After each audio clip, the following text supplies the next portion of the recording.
Ma grand-mère, elle m'a chassée de la maison. Je suis devenue une chélier, une enfant de la rue. Dans la rue, on est comme des papillons. Là où le sommeil nous trouve, c'est là où on dort.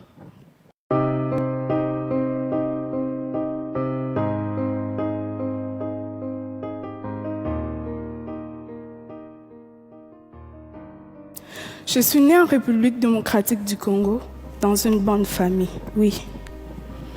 Quand j'étais petite, mon père était en gérant dans une société de mines de diamants.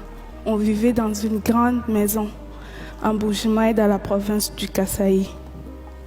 J'allais à l'école et j'étais heureuse. Ma mère vient d'une famille pauvre. À cause de cela, la famille de mon père n'aimait pas ma mère. Puis un jour, mon père a perdu son travail. J'avais 6 ans. Il a dit à ma mère d'aller avec moi à Kinshasa avec ma sœur et mes 4 frères. Il a dit qu'ils viendront nous rejoindre pour trouver du travail. En réalité, sa famille lui avait demandé de se débarrasser de nous. Quand ma mère a compris, il était trop tard. Elle se retrouvait toute seule, loin de sa famille. Elle a dû vendre tout ce qu'elle avait pour nous faire manger. Elle avait changé. Elle avait tellement maigri. Ma mère a même fait venir notre grand-mère pour nous aider, mais nous avions toujours faim. Alors, ma mère a commencé à nous envoyer chez des amis. On faisait des kilomètres à pied pour aller chercher de la nourriture. Et en même temps, ma mère et ma grand-mère sont allées demander des conseils chez des prophètes, ceux qui représentent Dieu. Elles cherchaient la cause de tout le malheur de notre famille. Le problème est qu'elle m'avait amené chez un faux prophète. Et il a été décidé que c'était moi la cause et que j'étais une sorcière. Les charlatans m'ont parlé pendant plus d'1 heure pour que j'accepte que je sois une sorcière. Il a crié sur moi sans arrêt. Ils m'ont fait boire 5 litres d'eau avec des herbes dégueulasses. Imaginez-vous la scène, une enfant de 7 ans face à plusieurs adultes qui crient sans arrêt. Comme la situation ne changeait pas dans la maison, sans argent, sans nourriture, ma mère a décidé de partir avec sa sœur en Angola pour aller trouver du travail. Leur plan n'a pas marché. Et ma mère se retrouvait toute seule, coincée en Angola, sans argent, sans nourriture. Et finalement, elle n'est pas revenue. Contre sa volonté, elle a été forcée de nous abandonner elle aussi. Et on est resté avec grand-mère. Pendant 2 ans, j'ai été traitée comme une sorcière. Elle a dit à tout le monde de ne pas m'aider, de ne pas me parler, de ne pas jouer avec moi. Dans mon quartier, on ne me laissait pas m'approcher des autres enfants. J'étais toute seule. J'étais pauvre. J'avais faim.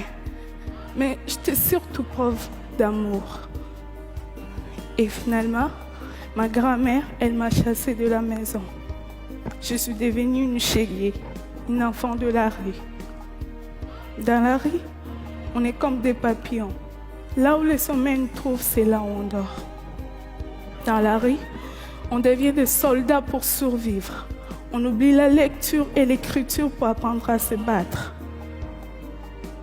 Dans la rue, je vends du délo, des arachides, je fais des mélanges.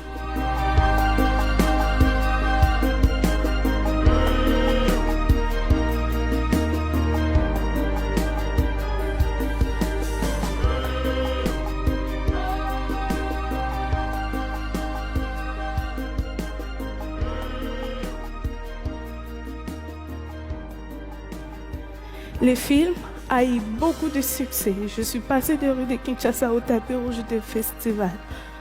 J'ai reçu même l'Ours d'argent en 2012 à Berlin. Le film a été même nominé aux Oscars. Et aujourd'hui, j'ai 18 ans et que j'ai reçu 18 prix dans le monde.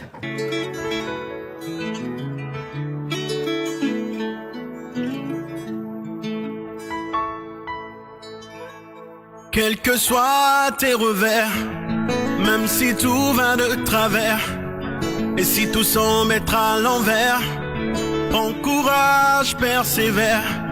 Quelles que soient tes ambitions, ta foi et ta dévotion, que tu n'obtiennes satisfaction. Donne-toi toujours à fond, car chaque chose a sa vraie place, dans le temps et dans l'espace, quoi que la vie te réserve, bats-toi toujours, espère. Et c'est comme ça, wow, wow, wow, et c'est comme ça, la vie si belle.